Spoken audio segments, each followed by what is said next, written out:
今集重點新聞：2025全港 IB 排名 Top 2 CIS 漢基國際學校，18歲男生墮樓昏迷。HKIS 創辦機構美國路德會啟動新校長全球招聘。4月有一連串香港多間頂尖國際學校舉行開放日。ESF 同另外7間國際學校冇達到非本地學生招生指標。港澳學生代表團揚威希臘 MRC 機器人比賽拎2個世界冠軍。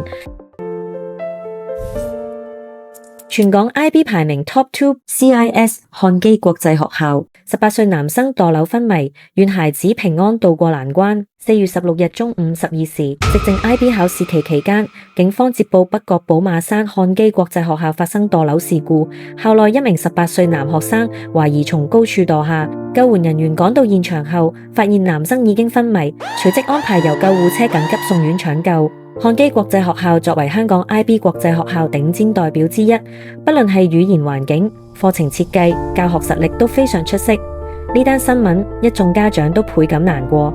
本應對未來充滿期待，難以想象呢位同學事前承受咗幾多壓力與絕望，家人給予最好，俾自己孩子就算有最好嘅資源，亦不能夠忽視壓力。希望吉人天相，跨過今次難關。上年年尾，我哋 Alumni G 邀請心理學博士 Dr. Rosa 給予國際學校家長如何留意小朋友嘅心理壓力，響起警號，以及如何作出相對應支援及關懷。詳細影片可以到我哋資訊或者官網觀看。若情緒受困、感到壓力，需要情緒支援，可致電求助熱線，亦都係資訊欄內。另一則新聞，由香港國際學校 HKIS 嘅共同創辦機構美國路德會 LCMS 喺4月初宣布，已經單方面啟動咗 HKIS 新任校長嘅全球招聘程序。LCMS 喺寄俾家長嘅信入面話，因為自從2022年以來，學校管理層一直冇辦法提名到合適嘅校長候選人，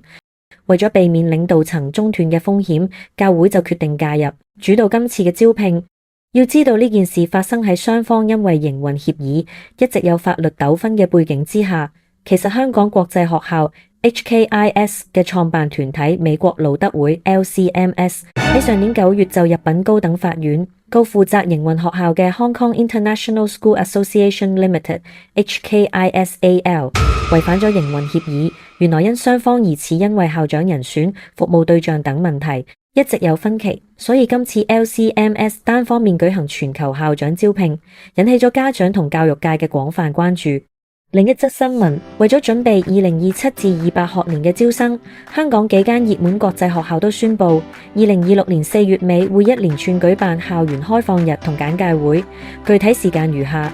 喺4月22號開放日，香港墨爾文國際學校 Melbourne College Hong Kong，時間下午5點30分至晚上7點30分，地址新界大埔科進路3號。有4間學校同一日喺4月25號舉行開放日，包括香港樂德安達國際學校 NAIS HK， 時間上午10點至下午12點，地址西貢康健路285號地下及1樓。英基智新書院 ESF Discovery College， 時間上午10點30分至下午12點，地址大嶼山愉景灣澄湖畔路38號。而斯貝禮國際學校 Shrewsbury，時間上午10點至下午1點，地址香港將軍澳石角路10號。而香港耀中國際學校 YCIS HK 嘅幼稚園部4月25號同日都有體驗日，時間上午9點30分至中午12點，地址九龍塘窩打老道151號，